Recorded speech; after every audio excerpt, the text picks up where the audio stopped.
is everybody doing? So, I'm not actually going to do a vlog as such today. I'm just going to do a sit down video.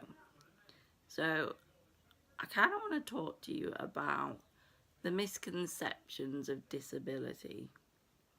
So, what do I mean by that? So, I mean, like, what people think that disabled people should do or act like or be, or that kind of thing. What society thinks that, you know, disabled people's lives are like, even though, you know, they've probably not ever lived a life of a disabled person.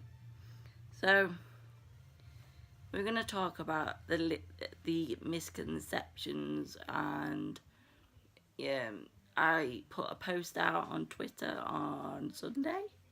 We're now on Tuesday. My Twitter went mental because I was doing this kind of video. So thank you to all that sent me ideas in and different misconceptions. That was really good. Thank you to Tanny Gray Thompson, who shared it, and a few other people that have shared it, so thank you for that. So I'm just going to go through a list of different misconceptions. If you can think of any yourself, put them in the comments. I'd really love to hear what you think, or if you've got any that you want to add. So I suppose the first one is that disabled people, or a lot of people, think that a disability is always visible. No. Not every disabled person is in a wheelchair or walks with a crutch or walks with a walker or something like that. No, it doesn't always happen like that. So, like your mental illnesses and people with, you know, different problems like EDS or that kind of thing, they're not always a visible disability. So yeah, not all disabilities are visible. They're not always, you know, you can't, just because they're not in a walker or not in a wheelchair or anything like that, that doesn't mean they don't have a disability. So the next one, and I've experienced this before personally, so that disabled people shouldn't drink alcohol, or shouldn't be at a bar, or shouldn't go to a club, or shouldn't get drunk. Now, I've had this a couple of times. I once was out with some friends. I was out actually for my birthday, just before I met Wes. And we were having a really good time. And we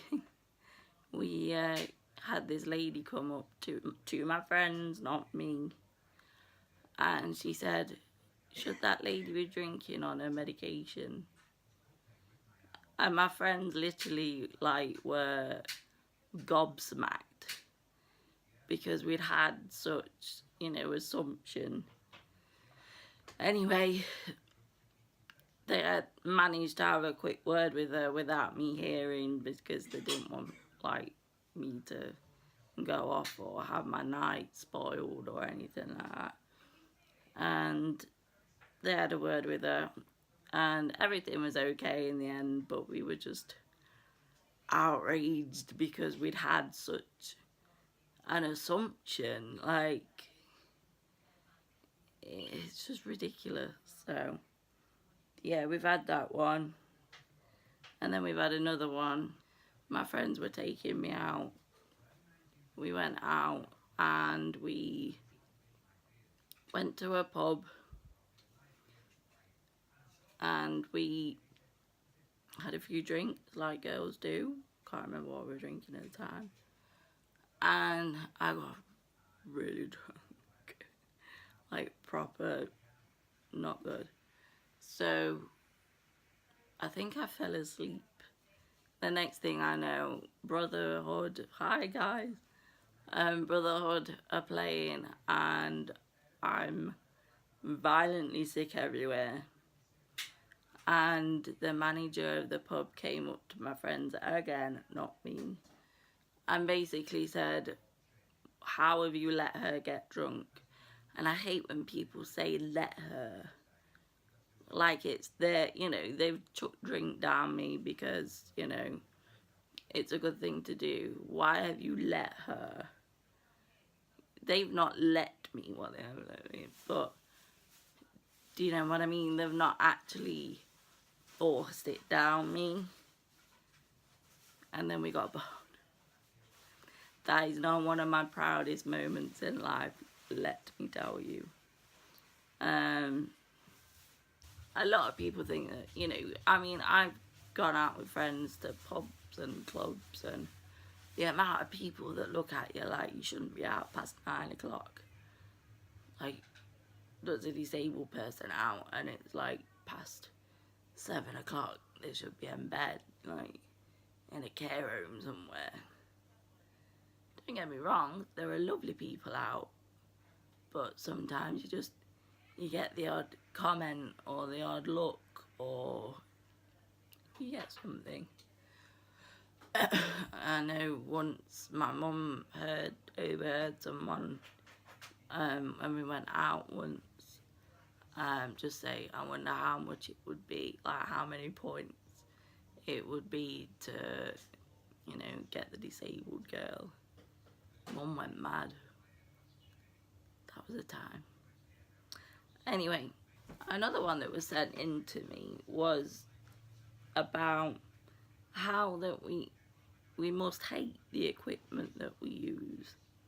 Don't get me wrong, there are days when I don't like my catheter, or I'm not a fan of my chair because it dies quick, but I don't hate it.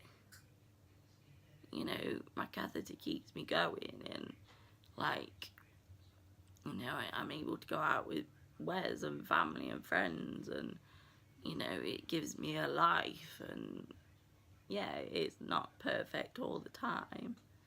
I mean, the way the guy put it in the tweet was that, you know, he has a feeding tube and it keeps him alive because it keeps him with food. His wheelchair gets him out in society. You know, it's that kind of thing. But we don't hate what tools we have, because them tools keep us going, you know, keep us in society and living life. So it's not that we don't hate what we use. We may dislike it from time to time, but we never hate it. So the next one. This one kind of bugs old people in wheelchairs, I won't lie.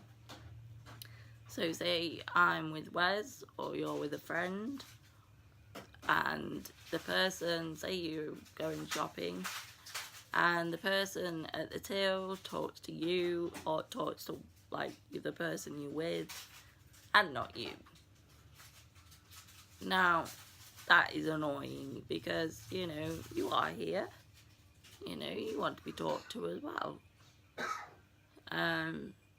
Or, I mean, I have to get the cashier to give the person any money or change who I'm with. But unless I've, like, told them that, I don't want them to make an assumption. You know, I want them to, you know, to talk to me and deal with me. I'm the customer, you know, not Wes. Wes might be the customer as well, but I'm also there. So, yeah. And another one that really gets me is that just because we go out and live life, we're brave and we're an inspiration and, oh, well, you're so brave to be able to go out. We're living life. Are you brave because you left the house today? No. Was you brave because you went to do a food shop? No. You went because you had to go and do the food shop. Or you left the house because you wanted to go and do a bit of shopping. Doesn't mean you're brave or inspirational. We're just going and we're living our life. And that's one thing that grinds me a little bit as well. The other thing is that a lot of people think that disabled people don't want to work. We do want to work. I would love to work. I'd love to have a job. But it's finding that opportunity a lot of the time. Because a lot of disabled people like myself, I couldn't do a full-time job. It would knacker me out, and I'd be no use to anybody by probably about Wednesday. So for me that would be difficult. But you know, if the opportunity ever arose where I could do it full-time, I mean, I'm a volunteer at the local hospital, but if the opportunity ever arose, then I would love to go and work. That would never bother me, you know. But I couldn't do perhaps any more than perhaps 16 hours because, as I say, by Wednesday, nobody had seen me. So the other thing is, we don't suffer from a disability. We don't suffer. I say suffer in quotation marks, but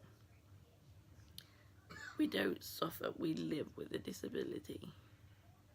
We have really crap days, but we never suffer. So that's another one that people think a lot of the time. You know, some of the effects of our disability we could suffer with, but we don't suffer from the disability we've got. The other thing is, a lot of us at time to time get spoke to like we're a child, that we can't make our own decisions. You know, we're in a wheelchair, so therefore we must be, you know, we must be mentally disabled as well. But that's not always the case, you know, that's not always the case. A lot of the time, you know, you think, oh, well, she's in a wheelchair, she can't make her own decisions, she can't, you know, she can't talk, she can't do for herself. And I do need a lot of help, but I can't make my own decisions, you know. I'm 32 now, I don't need anybody telling me, oh, well, you can't do this or you can't do that. You know, I am of sound mind. So the next one is people apologising. When people come up to you and go, oh, well, how long have you been disabled for? And you'll go, since birth. Oh, I'm so sorry. What for? It's not your fault. You know, I don't like people's pity, like, oh, I'm so sorry. What's to be sorry for? I'm in a wheelchair, I'm disabled, I know no other life. So why do you feel the need to apologise? You know, thank you for being nice, but you don't need to apologise. You know, it's not your fault. You know, and people, even the slightest little bump, and I'm sorry. It's fine. I'm not fragile. I'm not made out of glass, you know. But I suppose entwined into that, you could say that people think that, oh, well, if we touch it, it's gonna hurt. Or if we touch it, you know, you won't feel anything anyway, so it doesn't matter. No, we can feel things. Unless we tell you that we can't feel things, assume we can feel. I can feel everything. I think actually I have quite a, like, pain for me is quite painful. So to someone that thinks, oh, that won't hurt, to me it's a bit more. I think it might be to do with my condition, who knows. But yeah. So the other one is that we don't understand what you're saying. So you say it to the person that we're with. No, again, unless you know that we can't understand, say it to us. We're not gonna bite. We're not, what's the word? We're not gonna say, oh, well, you should have said that to the other person, or, whatever. We're just gonna, just talk to us. We're quite friendly. I am. I suppose the other one is as well that some people could think that disabled people think that they're entitled to everything. No, not at all. We're not entitled to it. We're not entitled to a lot. No, I don't mean it that way. But like, I don't really know how to word it. But yeah, a lot of people think we're entitled to, oh, well, she's entitled to get a house. No, definitely not. But yeah, do you know what I mean? That kind of thing.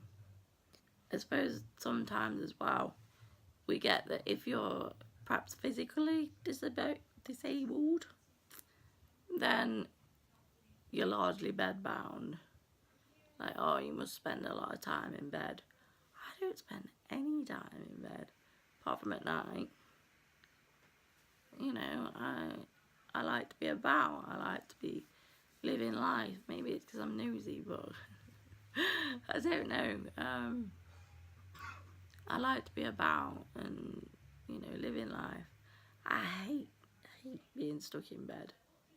I mean, if my chair's being fixed or if I have a tube change day, then I'm in bed. But, apart from that, I never feel the urge to go to bed. So, on that point of view, I think we're going to leave it here. Yeah, we're going to leave it here, and I'm going to say, I will see you next week for a new video. I hope you've learned quite a bit. If you have, put it in the comments below, and I'm going to see you next week. Alright guys, bye.